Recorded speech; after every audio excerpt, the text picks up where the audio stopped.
So, since I have the time to kill, another 40 minutes, figured I'd hop on for a Q&A with astrology, whatever the heck, and also translate placements you give me.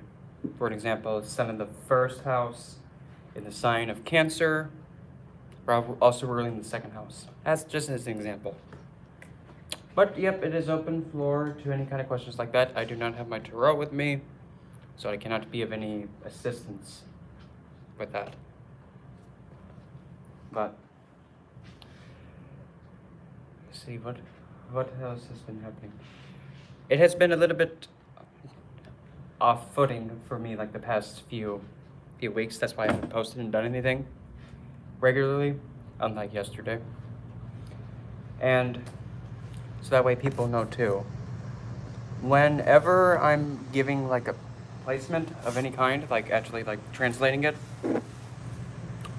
I'm not somebody who likes to predict, because I kind of don't have, in my opinion, I don't feel like I have the right to predict, like, okay, at this time, this is what's going to happen. An anvil is going to fall on this twat-head's head. I can't make that call.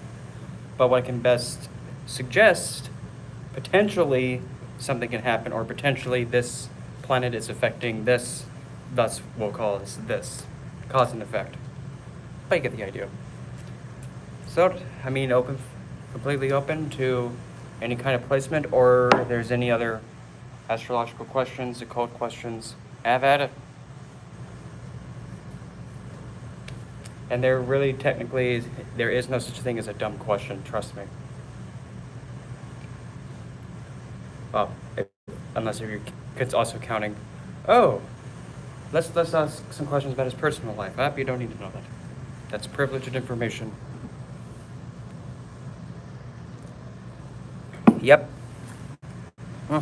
Anything. For example, say like if you have the, I'm quite sure. Like for example, D16. The chart that you look at to see what kind of vehicle or mode of transportation somebody is going to get in their life.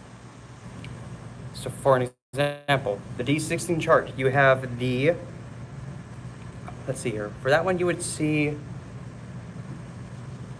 hello Adam, I'm good. D16, the Atma Karaka for D16 would be Moon. Or you can even also say Venus too, because that's also luxury vehicles. However, the planet that is actually the most important for a D16, to be honest, in this day and age, it has to be Saturn. Why Saturn? Well, Saturn's the framework. If Saturn is weak in the D16, somebody is going to get a vehicle who, the foundation and the steering rack, the framework, things are not going to be strong, and the car is going to fall apart as you drive it. That's one. Mars is the horsepower. Venus is the conveniency and the extra add-ons to it. Like for example, air conditioning, heater, music playing system. Mercury, that's essentially how you can use like the lights to communicate. If Mercury's damaged in the D16, your vehicle will not be able to communicate well with you if it's damaged. Sun, essentially, do you feel fulfilled driving this car? Do you feel like whenever you operate this vehicle, it makes you feel good? Hello, Mika.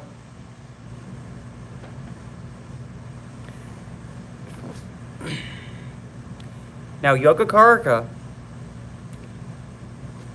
it can be different, but remember there's only three. Mangal, Shukra, and Shani, or Mars, Venus, and Saturn. Those are the only three that can be Yoga Karaka. No other planet can do it. There's no other planet. Only those three. Now, if you have, like, take me for an example. In my D1, Venus is my Yoga Karaka. In my D9, Saturn becomes my Yoga Karaka. That's because I go from least per Vedic. In Vedic, I'm a Capricorn rising, Venus is Yoga Karaka. Then my D9, it goes from Capricorn to Taurus. So now Shani becomes Yogacaraka. See? But now the thing is, the most important when it comes to going up the divisional charts is to see how the Yogacaraka stands in the D1 and how it translates into the D9. So I'll put myself on the spot again. So in my D1, Venus is my Yogacaraka, but also is also my Atmakaraka, the planet with the highest degree. And she's Multragone, meaning that she's in the sign that she feels the most comfortable, in Libra. Then when you translate over to the D9, she keeps the Atmakaraka status. She keeps it, so she still holds that very important role of the highest degree, on top of also now being the chart ruler for the D9, because she owns Taurus. But now, she goes from Multragone Libra to exaltation in Pisces, while still holding the Atmakaraka status. So Venus, for me, becomes a key, potent planet in my life.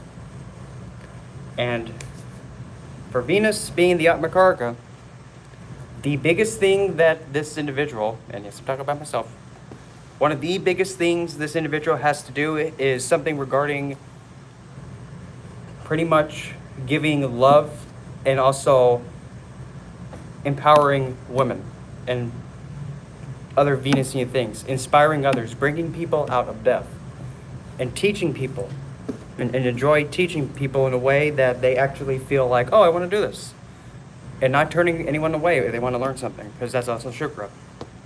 But also, there is also a strong desire to actually be able to connect to spouse figure and guide them to moksha or escape. Or, oh, whiffed it. Let me fix that. But there's a strong desire to actually go to find spouse figure and walk with them to liberation or moksha, to escape this echo. About Scorpio rising and Mars in the 8th house in the D60. Well, is the D60 Lagna Scorpio?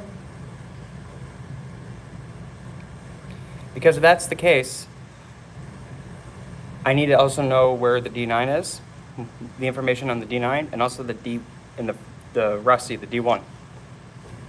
Because depending on how those are, Sesthyamsha comes in. But Sesthyamsha is the D60. It's so sensitive. One little second changes everything. Okay, so we have Cancer ascendant, Mars in Pisces, in the 8th and D1. Okay, Mars is in Pisces, 1 degree in the 8th.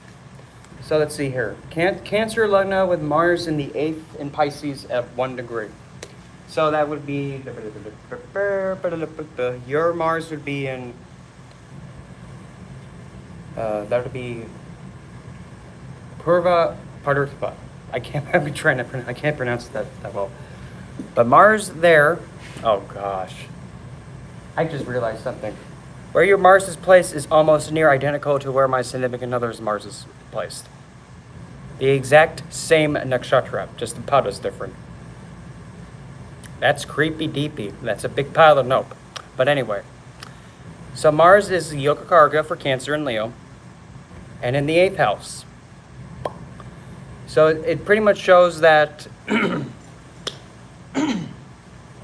when you do any kind of spiritual action, or use or put out physical energy or effort, or using your energy to push in areas where there's transformation, you never know what's going to happen, sudden events, and when you actually use what you spiritually learn and you take action with it in times of transformation, sudden events, or even occult studies, when you exert the most energy you can there and doing the Mars-like qualities, it's going to actually support your Lagna, and it's also going to support, I'm trying to paint all of them in my head on them. You'll get your 10th house supported, and then you also get your 5th supported when you use the Mars qualities with that. Now, what was the, something came up, hold on. D9, your Capricorn Lagna. So then pretty much you go, so your 7th house now becomes your Lugna. So essentially your chart flips 180 degrees with the Lugnas and East. And Capricorn is one of the best Navamsha ascendants to have. It is. Why is that? Well, because if you obtain a spouse figure, that spouse figure will become will be kind of like a second nurturing figure to you and caretake to you. And you might actually see them as a comforting figure. And the way that you actually interact within the marriage with the other individual, hello, Jin, is a very protective way too. And also the spouse figure can be very, very like mother bear, metaphorically. I would say daddy bear, but that just sounds nasty. What do we got here?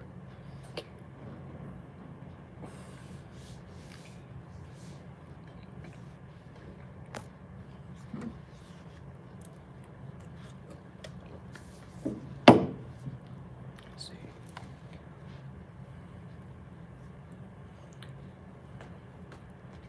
I would do like what's that called? Like putting in like having the trivia questions, but I don't have a way to do that. So unfortunately I cannot do that. Bloody. So let's see. Oh, and I figured I'd also plot this out here too. Ugh. Please do not think that Opinicus can fit. It can't. Don't even bother. It won't fit. It can't fit.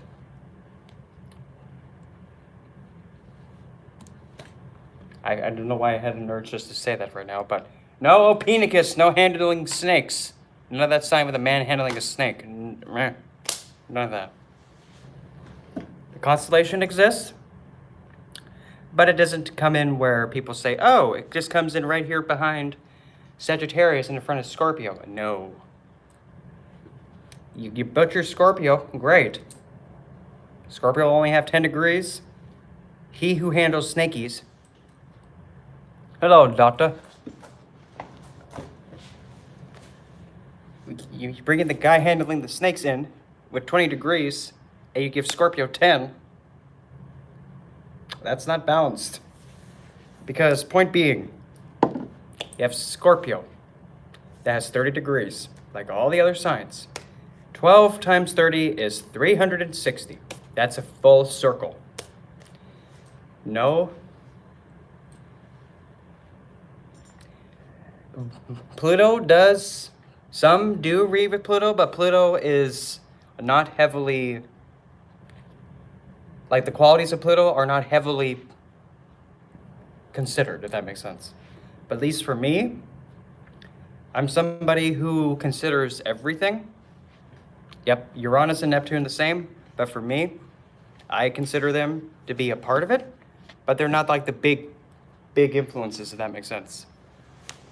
And at least for me, I give Uranus, Neptune, Pluto the same 7th aspect, like all the other planets have, but they don't have any special aspects. I give them the 180, and that's it. Because as for like how all the other physical planets all have a 180 degree aspect, those ones get it too. Because that's the rule.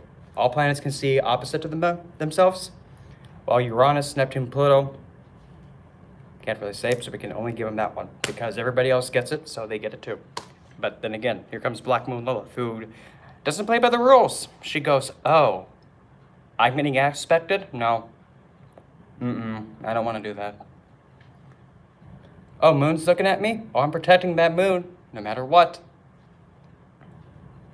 That's how she behaves. If she's not being influenced by any planet, like for example, having like an aspect on her, Capricorn, so Pluto and Capricorn on the D9 Lugna. What's the degree? Because depending on what degree of Capricorn, we'll put a more accurate translation, best puts it. But was I going to say? Oh. For Black Moon Lilith, some people do ask, what happens if she gets like T-squared, or like if there's some kind of aspect to her, like a square, opposite 4 degrees of Capricorn, you have Pluto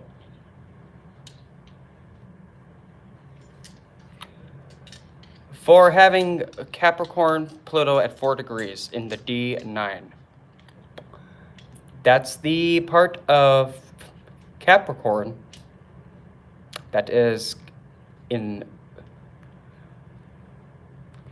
Uttarashada. And in Uttarashada, the very first little bit of Capricorn, there's Abhijit. Oh boy.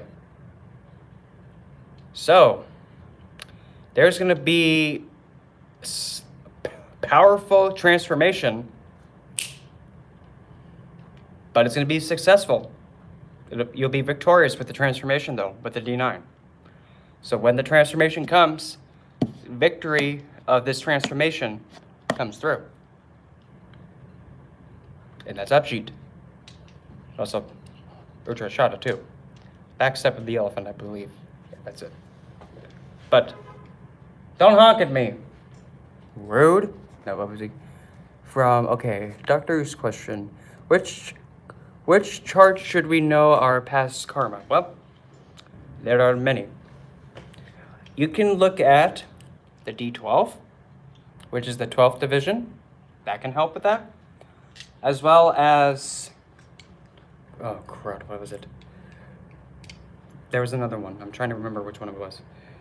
Well, D60 is the final say, but now for, I believe it's the D24. I believe. I might be wrong though. But D12 will be the primary one because that's the chart, that's the like somebody's DNA, but they're inheriting. You could also maybe even say the Dwaladamsa. I believe that's the D24. If that's not it, then hit me with a blunt object, then it's D20. One of those two. Because that one's also the chart, well, no wait. D20 is the chart that's actually for spiritual pursuits. D24, I believe, is the I can't pronounce it. Dwaladamsa. Ugh, tongue twister. But the one that has the chart of the ancestors and what you're inheriting. But also, keep in mind, charts that have to do with karmic situations, like the D30, the D24, the D12, I think D12, I think. I can't really check to be sure because I only got my phone. Spiritual development, I believe that one's the D20. I believe. I could be wrong because I'm trying to remember all this out from memory. But if you want to see for spiritual development, probably the best one would be D9. Because D9 is what you become into, what you're growing into. That would be my first go-to. But if you want to get more specific for spiritual, got it, Alberto. I got it. I would have to say the D20. I don't know why D20 is still coming through my head, but that's the one coming through. But so here we go. What do I think about Moon in Scorpio in the 11th house? So Moon in Scorpio in the 11th. So that tells me you have a Capricorn Lagna. Okay? Moon in Scorpio in the 11th house. Now, Moon in Scorpio, depending on if it's waxing or waning, because there's a difference. Usually Moon in Scorpio is seen where Moon gets, I like to call it, Moon gets pissed off. Because Moon has to go and deal with some of the darkest things and some of the mortifying things of life. And Moon wants to be secure. Moon wants to be happy. But either way, in the 11th house, now Moon is actually a card for wealth, believe it or not. And the 11th house is hopes, wishes, desires. So you're putting Moon, which is a planet that hopes, lusts, longs for a desire, wants it. But now here's the catch-22. Moon is longing for something that might be a bit dark. But hold on there, hold on. This is where you might be thinking, great, this is bad. No, no, no. You're having, depending again, waxing or waning, because it's different. If it's a waxing moon, moon's becoming more bright, one is actually able to be able to connect and socially connect to people who actually have connections to mining gemstones and minerals. Be able to get stuff that's underground, like gems, as well as being able to provide emotional support for those who need to have a surgery be done. Hey, Jabrail. I know it's been many thousands of moons and too many. Waxing moon, then yeah, a waxing moon will be essentially you feel secure being able to connect to connect to other individuals who actually are able to share with you or provide you some form of secrecy or something that's kept hidden, and you're able to think, okay, I can trust this individual with my secrets. Or now, you can also potentially, now I'm not saying this is legit. This may not apply to you, but because it depends on other qualities. Yeah. When you get a hope or a wish or a desire, you might become, like as soon as you possess something that you want, you might actually become so protective of it, like so obsessed and like clenching of it, that you may risk actually begin to not appreciate it anymore.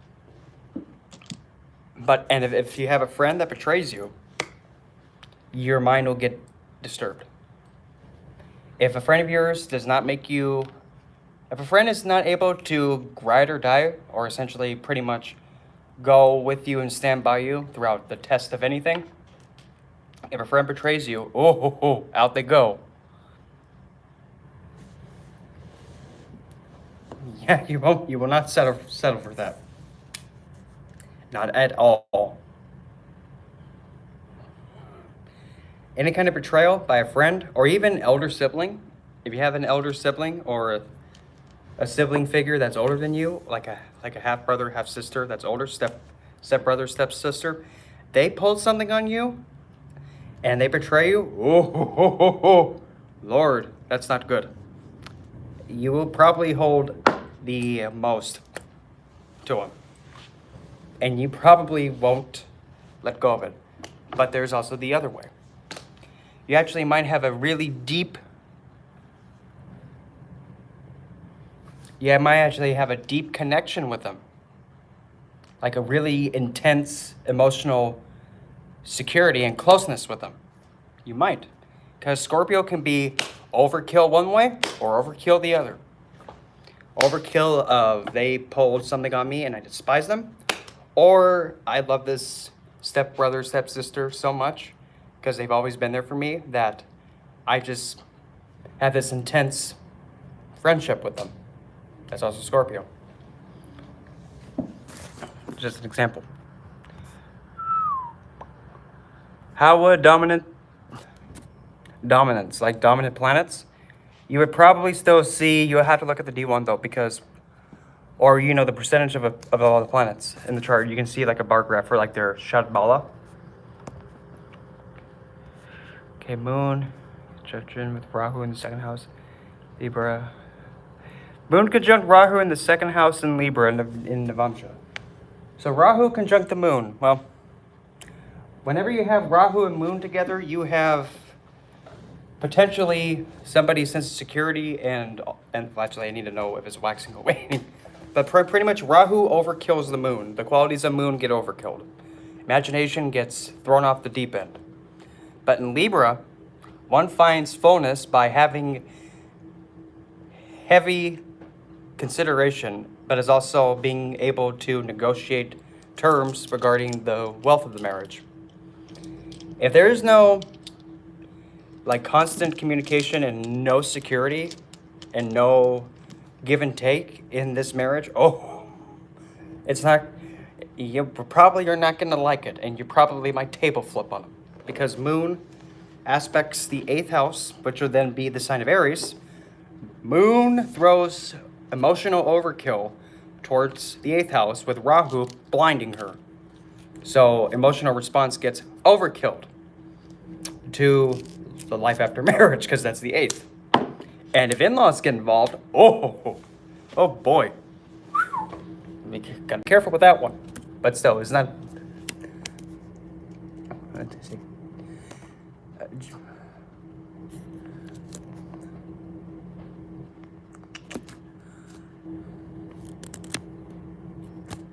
And Alberto, I'm actually talking from both perspectives put into one. Both perspectives. Because I read both Western and Vedic together. I don't just read one. What does Jupiter represent? Jupiter Guru Brihaspati. I like to call Jupiter the Oprah Winfrey of the planets. And people might be looking at me like, what the heck is that supposed to mean? Well, look at it this way. You get a whale, everybody gets whales. Celebrate. And I mean, she literally didn't give whales on her show, but she gave everybody in the audience something. It's wealth and expanding wealth for everybody. Jupiter is also a general, a commander. He's also the one that is able to mitigate the malefic effects or baneful effects of Rahu and Ketu if he's conjunct or aspecting them, because he's also the great protector. And also Jupiter does have the side of overindulgence. And of all the planets, Jupiter is the only one that he's able to, if there's a transit happening, even if he is a cause of it, and if he causes damage, he'll cause the damage, but then come back and then try to protect you as much as he can.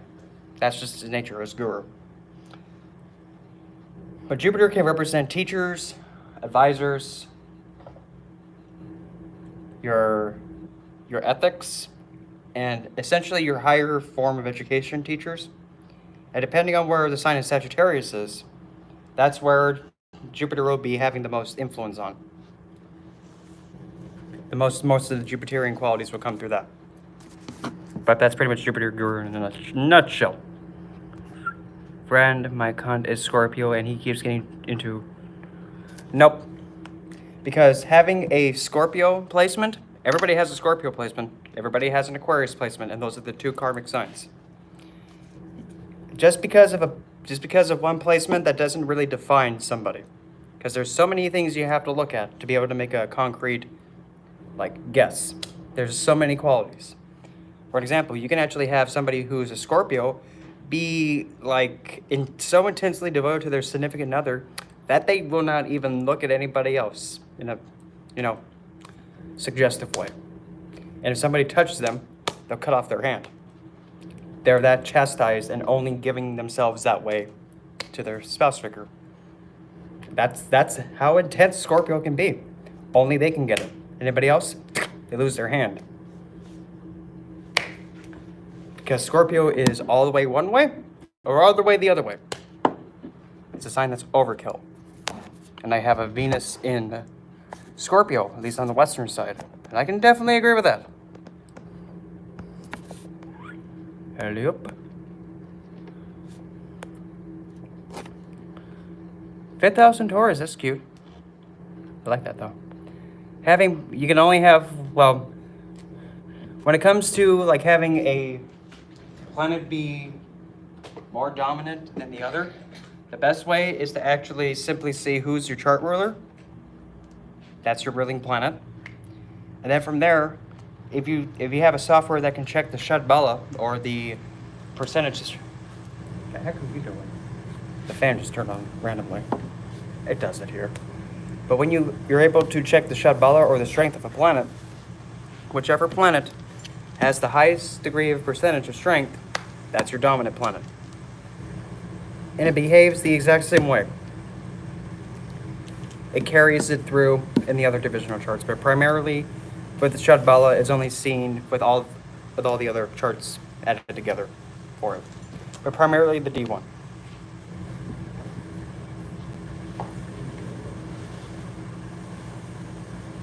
And at least for myself, my dominant planet is, yep, you guessed it, Saturn. At 165% strength. Nobody comes close to him. And in both Vedic and Western, he's my chart ruler. So it's like, wow. I feel kind of privileged having, Shani really claiming me and really saying, nope, this is mine. This brat's mine. All right, then. And believe it or not, if you were here before we had that little game show, of all the planets to give the most wealth, it is Saturn. And by wealth, I mean the most abundance of anything that you're desiring. He can give you the most of it. Want gems? Well, good. Because now here's, you only wanted one gem, but here, have a whole, plate full. You only wanted one, so instead you can get 1, 2, 3, 4, 5, 6, 7, 8, 9, 10, 11, 12, 13, 14, 15, 16, 17. 17 gems instead of just that one. But you got to put out the effort and work for it. Because if you don't, Saturn is just gonna...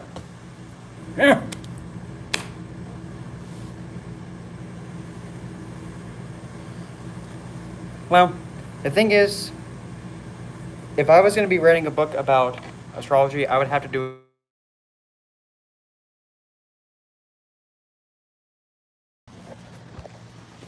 Okay, I'd have to take a go. Okay, so I'll have to resume this live stream a little bit later when I get back home. But yes, we'll continue on there. So see you guys later.